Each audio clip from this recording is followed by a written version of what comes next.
اگلی حدیث ہے حدثنا اسبغ حدثنا ابن وهب عن يونس عن ابن شهاب عن عروة بن الزبير عن عائشة ان ابا بكر رضي الله عنه تزوج امرأة من كلب يقال لها ام بكر فلما هاجر ابو بكر طلقها فتزوجها ابن عمها هذا الشاعر الذي قال هذه القصيدة رثى كفار قريش وماذا بالقليب قليب بدر من الشيزة تزين بالسنام وماذا بالقليب قليب بدر من القينات والشرب الكرام تحيي بالسلامة ام بکر وهل لي بعد قومی من سلامی يحدثنا الرسول بأن سنحیا وكيف حیات اسداء وهام.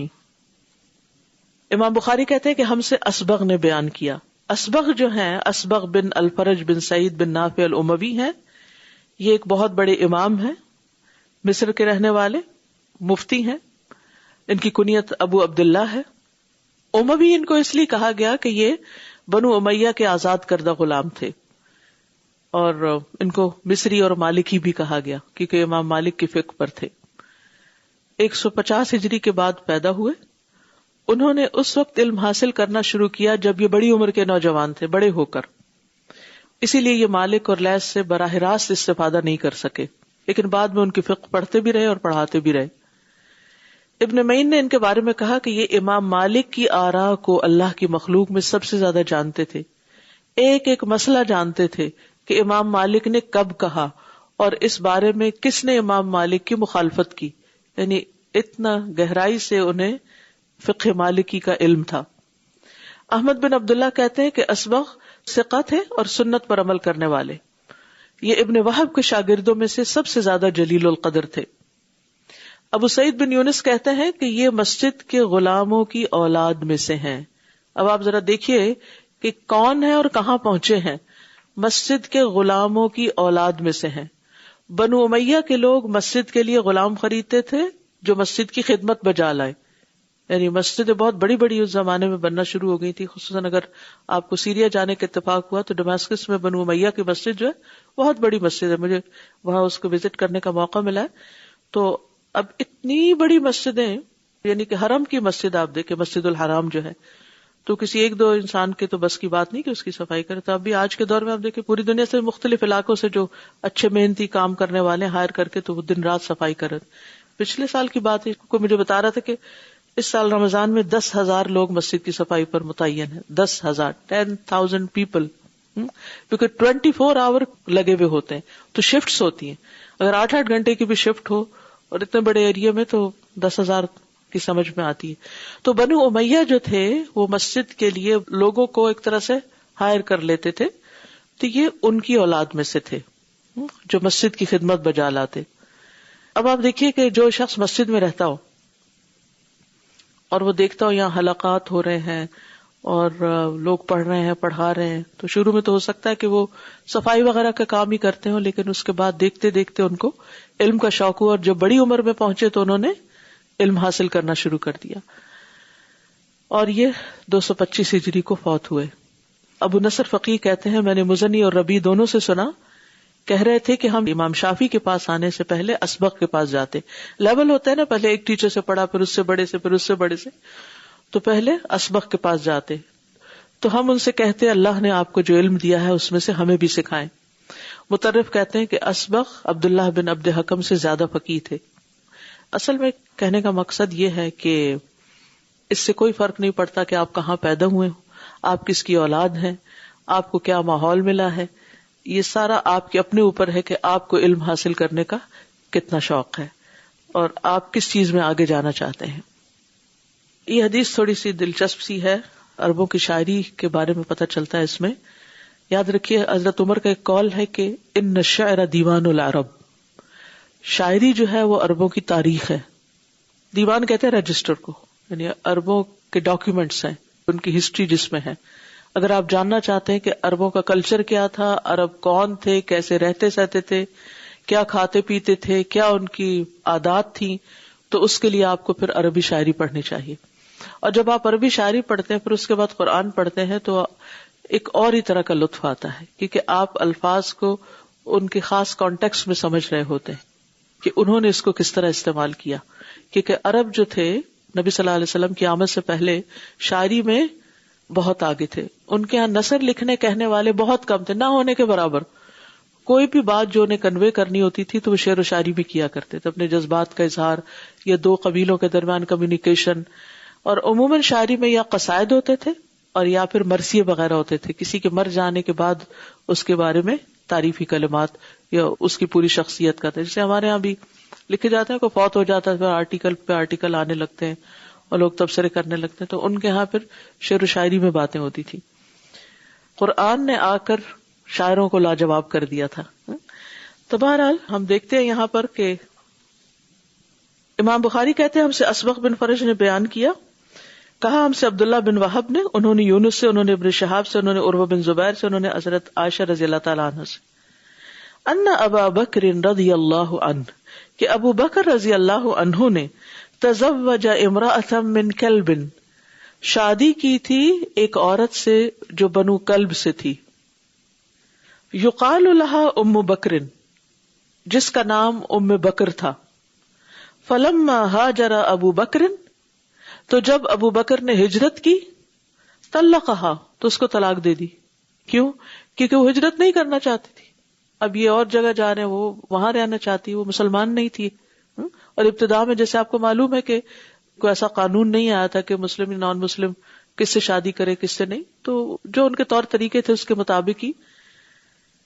یہاں ایک دلچسپ بات آپ کو بتاتی چلوں, ام بکر جو تھی ان کو طلاق تو دے دی تھی حضرت ابو بکر نے.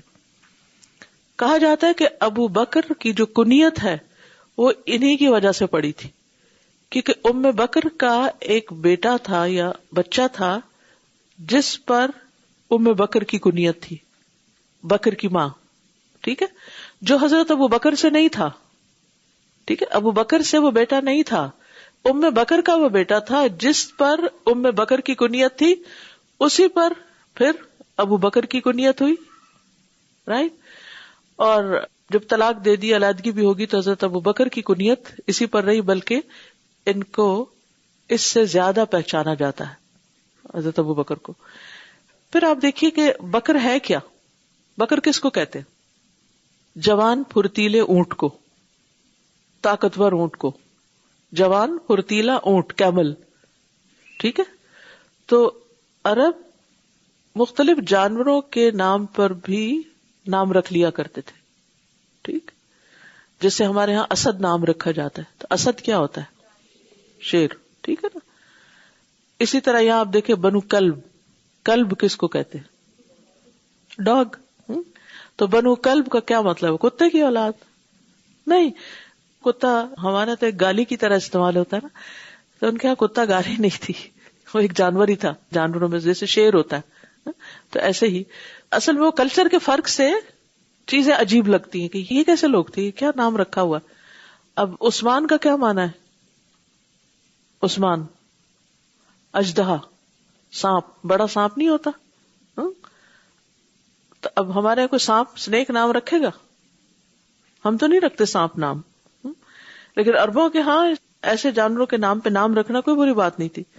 اسی طرح عفان, عفان کا کیا مطلب ہے؟ تعفن کس کو کہتے ہیں؟ سڑا ہوا. ان کے ہاں برے نام رکھنا اٹ واز کول, پسند کرتے تھے. ہر کلچر کا ایک حصہ ہوتا ہے نا. تو عثمان بن عفان, ہم تو اتنی عزت سے نام لیتے ہیں, ایک میننگ آپ دیکھیے کہ, تو انہوں نے تبدیل نہیں کیے, اللہ کہ نبی صلی اللہ علیہ وسلم نے کچھ لوگوں کے نام تبدیل بھی کیے, لیکن جانوروں کے نام پر رکھے ہوئے نام اور اس طرح کے وحشی جانور, اور صرف یہ نہیں اور بھی بہت سے اس طرح کے نام ہیں, تو اس کو مائنڈ نہیں کرتے تھے بلکہ اس کو وہ پسند کرتے تھے. تو یہاں پر آپ دیکھیے کہ حضرت ابو بکر کا نام جو ہے پھر وہ اسی سے ہی, یعنی یہ کنیت سے ہی مشہور ہوئے, وہ بکر, بکر کے والد. اسی طرح آپ دیکھیے حضرت عائشہ کی کنیت کیا تھی؟ ام عبداللہ. عبداللہ ان کا اپنا بچہ تو نہیں تھا, بھانجا تھا. ٹھیک ہے نا. تو ابو بکر نے طلقها فتزوجها ابن امها, ابو بکر طلاق دے کے آ گئے اور اس کے چچا کے بیٹے نے اس سے شادی کر لی. هذا الشاعر, یہ شاعر تھا, اس کا کزن جو تھا ام بکر کا, وہ ایک شاعر تھا, شداد بن اسود. الذي قال هذه القصيدة, جس نے یہ قصیدہ کہا، رثا بہا کفار قریش، جس کے ذریعے اس نے کفار قریش کا مرثیہ کہا. مرثیہ کہتے ہیں کسی کے مرنے کے بعد اس کی تعریف میں شعر و شاعری کرنا، شعر لکھنا، نظم لکھنا. شعر کیا ہے؟ وما ذا بالقلیب قلیب بدر من الشیزا تزین بالسنام. وما ذا بالقلیب، اور کیا ہوا قلیب والوں کو. قلیب وہ کنواں تھا جس میں کفار قریش کے جو سردار مارے گئے تھے جنگ بدر میں، ان کی لاشوں کو پھینکا گیا تھا، یاد ہوگا آپ کو. وما ذا بالقلیب قلیب بدر، یہ کہاں گئے، کیا ہوا قلیب والوں کو جو بدر کے قلیب تھے، یعنی بدر کے کنویں میں گرے. من الشیزا تزین بالسنام، وہ کون تھے؟ شیزا والے. شیزا کہتے ہیں ابنوس کی لکڑی کو. من الشیزا تزین، جو سجاتے تھے، بالسنامی، سنام کے ساتھ. سنام کہتے ہیں اونٹ کی کوہان کو. اونٹ کے کوہان کا گوشت جو ہے وہ بہت لذیذ ہوتا ہے اور عربوں کے ہاں اس کو بہت پسند کرتے ہیں. تزین بالسنامی، سنام سے مراد یہاں لحوم السنام ہے، ٹھیک ہے. اور شیزا سے مراد وہ پیالے بڑے بڑے لکڑی کے جس میں اونٹ کے کوہان کا گوشت سجا کر رکھا جاتا تھا کھانے کے لیے. اب آپ دیکھیے اتنی لمبی بات کتنے لفظوں میں کہی گئی. من الشیزا تزین بالسنامی. اگر شیزا کا مطلب آبنوس کی لکڑی، سنام کوہان، کیا سمجھ آئی؟ آبنوس کی لکڑی اور کوہان. لفظی ترجمے سے کچھ سمجھ آئی؟ کچھ سمجھ نہیں آتی. تو ان کی جو شاعری تھی اس میں ایک ایک لفظ اتنا ڈیپ تھا اور سننے والے سمجھتے تھے اور انجوائے کرتے تھے کہ اب یہ اصل میں تو سرداروں کی شان بیان کر رہا ہے. شیزا سے مراد وہ صرف پیالہ ہی نہیں، وہ پیالہ جس میں گوشت ہے، اور پھر گوشت بھی وہ جو اونٹ کی کوہان کا ہے. مراد ہے اس کے کھانے والے. یہ اتنے بڑے بڑے سردار جن کی ایسی مجلسیں تھیں جس میں اتنے بڑے بڑے لکڑی کے پیالوں میں گوشت کی ڈشیں سجائی جاتی تھی جن کو بیٹھ کے وہ کھاتے تھے، وہ کہاں گئے؟ ان کے ساتھ یہ کیا ہوا؟ وَمَاذَا بِالْقَلِيبِ قَلِيبِ بَدْرٍ، اور یہ قلیب والوں کو یعنی بدر کے کنویں والے ان کو کیا ہوا؟ من القینات والشرب الکرام. قینات کہتے ہیں گانا بجانے والی ہیں، یعنی سنگرز، یعنی وہ عورتیں جو ان کی مجلسوں میں گانے گاتی تھی. یعنی جب ان کی پارٹیز ہوتی تھی تو بڑی بڑی ڈشز ہوتی تھی. اب بھی آپ نے دیکھا ہوگا عربوں کے ہاں جب ان کے کھانے ہوتے ہیں تو کس میں رکھتے ہیں کھانے؟ ڈشز میں اور تھال میں. تھال کتنے بڑے بڑے ہوتے ہیں؟ اتنے بڑے بڑے ہوتے ہیں جس میں پورا پورا ایک بکرا سیدھا لا کے رکھ دیتے ہیں. تو من الشیزا تزین بالسنام وما ذا بالقلیب قلیب بدر من القینات والشرب الکرام. اور وہ جو شرابیں پینے والے تھے، یعنی عمدہ قسم کی شرابیں بھی ہوتی تھی ان کے دسترخوان پر، اور گانے والیاں بھی ہوتی تھی، اور گوشت کے تھال بھی ہوتے تھے. وہ سب مجلسیں، وہ محفلیں، وہ سب کہاں چلا گیا؟ یہ دور جاہلیت کا نقشہ کھینچا جا رہا ہے. اس کو کہاں فٹ کریں گے؟ آج آپ دیکھیں کہ ہماری ایلیٹ کلاس میں مختلف جگہوں پر ایسی ہی مجلسیں نہیں ہوتی کہ جس میں کھانے کی بھی نمائش ہے، شراب کا بھی دور چل رہا ہے، اور گایا بجایا بھی جا رہا ہے. یہ تھا وہ کلچر مکہ میں جس میں پڑے ہوئے لوگ جب انہیں اسلام کا پتہ چلا تو پہلے تو مخالفت کی، پھر آہستہ آہستہ اسلام کی طرف آ گئے. تو حی بالسلامتی ام بکر، سلامت رہے ام بکر. اصل میں ان کے ہاں قصیدوں کا طریقہ ہی ہوتا تھا کہ جب یہ بات کر رہے ہوتے تھے بیچ میں عورتوں کی تعریف شروع کر دیتے تھے، یعنی اس کے اندر ایک رنگ ڈالنے کے لیے. اب بھی آپ دیکھیں کوئی اشتہار گاڑی کا بھی ہو تو ساتھ عورت کھڑی کر دیتے ہیں نا. یہ بھی وہی دور جاہلیت کی ذہنیت ہے. تو بیچ میں ام بکر آ گئی. جب میں نے ماسٹرز کیا عربک میں، اس کو ڈائجسٹ کرنے میں اتنا وقت لگا کہ میرا مائنڈ رجسٹر نہیں کرتا تھا ان باتوں کو کہ یہ کیا بات ہے، کیونکہ اردو شاعری جو ہے یا انگریزی شاعری وہ مختلف ہے. تو حی بالسلامتی ام بکر، ام بکر سلامت رہے. وَهَلْ لِي بَعْدَ قَوْمِي مِن سَلَامٍ، اور کیا میرے لیے میری قوم کے جانے کے بعد کوئی سلامتی رہ گئی؟ میرے بڑے تو سب چلے گئے جن کی وہ تعریف کر رہا ہے، تو اب میرا حال کیا ہے؟ یعنی میرا دل بہت دکھی ہے. یحدثنا الرسول بأن سنحیا، یہ رسول ہمیں کہتے ہیں کہ ہم دوبارہ زندہ کیے جائیں گے. نحیا کا مطلب ہم زندہ ہوتے ہیں، نحیا ہم زندہ کیے جائیں گے. وکیف حیات اصداء وہام، اور کیسی ہے یہ زندگی اصداء و حام کی. اصداء اور حام کیا چیز ہے؟ اصداء صدا کی جمع، صدا کہتے ہیں ایک پرندے کو جس کے بارے میں عربوں کا یہ خیال تھا کہ جب انسان کی روح نکلتی ہے تو پھر وہ اس الو یا اس پرندے کے اندر چلی جاتی ہے جو راتوں کو بولتا ہے. الو رات کو جاگتا ہے نا، تو راتوں کو بولتا ہے. تو کہتے ہیں کہ یہ کس قسم کی زندگی ہے. اس کا خیال یہ تھا کہ اگر ہم دوبارہ زندہ ہو تو شاید ہم الو کی شکل میں ہوں، یا ہم بھی اسی طرح پرندے کے لیے استعمال ہوتا ہے، تو ہم شاید پرندوں کی شکل میں ہوں. جیسے وہ فلسفہ ہے نا دوبارہ جی اٹھنے کا، ری انکارنیشن یا جو بھی، کہ جس میں اگر انسان اچھا ہو تو اس کی روح کسی اچھی چیز میں دوبارہ آتی ہے. اور تو ان کا گمان یہ تھا کہ اگر ہم دوبارہ اٹھے تو پھر یہ الوؤں کی شکل میں ہوں گے اور ان پرندوں کی. یا پھر اصدا کا ایک معنی میت کا باقی حصہ جو قبر میں ہڈیوں کی شکل میں رہ جاتا ہے، جس میں سورۃ یاسین میں آتا ہے نا کیف یحیی العظام وہی رمیم. تو وہ رمیم جو ہے اس کے لیے اصدا کا لفظ بھی آتا ہے کہ یہ جو کھوپڑیاں اور ہڈیاں رہ جائیں گی تو یہ رسول کہتا ہے کہ یہ دوبارہ اٹھائی جائیں گی، اس سے دوبارہ انسان جی کر اٹھیں گے. تو ان کے لیے آخرت پر ایمان لانا ایک بڑا مشکل کام تھا. انہیں سمجھ نہیں آتی تھی کہ یہ کیسے ممکن ہے. تو انڈائریکٹلی وہ نبی صلی اللہ علیہ وسلم کی تعلیم کے بارے میں شک کا بھی اظہار کر رہا ہے اور اس کا انکار بھی کر رہا ہے، اور دوسری طرف اپنے سرداروں کی تعریف بھی کر رہا ہے. تو یہ صرف عرب شاعری کا ایک چھوٹا سا نمونہ ہے جو آپ کے سامنے ہے. ایسے شعروں کے دیوان بھرے پڑے ہیں، کتابیں بھری پڑی ہیں، اور اگر آپ کو عربی سیکھنے کا شوق ہو تو کچھ حصہ شاعری کا ضرور پڑھیں، اور اس نیت سے پڑھیں کہ آپ کو قرآن اور زیادہ اچھی طرح سمجھ میں آئے. کیونکہ اس میں آپ دیکھیے کہ بلاغت ہے، لفظ چند ایک ہوتے ہیں، معنی بہت بڑا ہوتا ہے، اور اس کے پیچھے پوری ایک ہسٹری ہوتی ہے.